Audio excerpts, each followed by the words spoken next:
अस्सलाम वालेकुम, welcome back to my YouTube channel. आज मैं आपसे शेयर करूंगी बहुत ही ज़बरदस्त सी खट्टी मीठी झटपट से रेडी हो जाने वाली मैक्रोनी चाट की रेसिपी। और जैसा कि आप सबको पता है कि रमज़ान है और इफ्तार में ये चाट आपके बहुत काम आने वाली है। तो चले बनाना स्टार्ट करते हैं।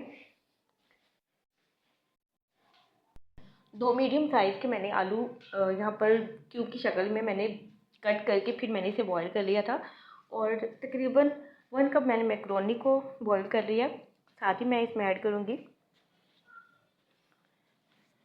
यहाँ पर मेरे पास 2 टमाटर है मीडियम साइज़ के, छोटा छोटा सा मैंने काट लिया था।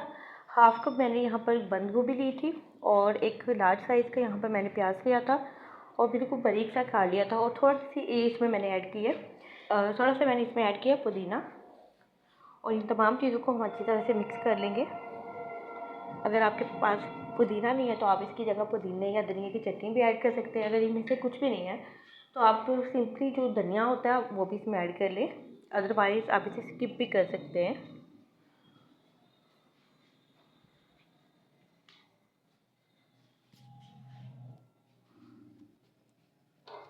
और इसे थोड़ा सा स्पाइसी बनाने के लिए मैं इसमें ऐड करूँगी खट्टी मीठी इमली की चटनी। और ये घर की बनी हुई इमली की चटनी है। अगर आपके पास कोई भी इमली की चटनी रखी हुई है तो आप उसमें ऐड कर सकते हैं।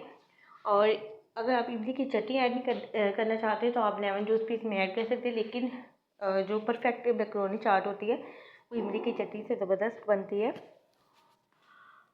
और इसमें ऑलरेडी स्पाइसेस मौजूद है तो बहुत ज़्यादा इसमें आपको इसे स्पाइसी बनाने की ज़रूरत नहीं है। हल्का सा हम इसमें चाट मसाला स्प्रिंकल करेंगे ताकि थोड़ा सा ये जो है ना स्पाइसी बन जाए।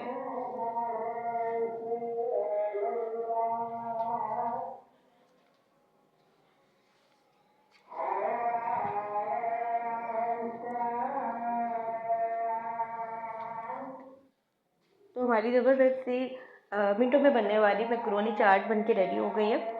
और होप सो आपको आज की ये वीडियो अच्छी लगी होगी। वीडियो अच्छी लगी है तो वीडियो को लाइक कर दें और अपना फीडबैक लाजमी दें और दुआ में याद रखें। अल्लाह हाफिज़।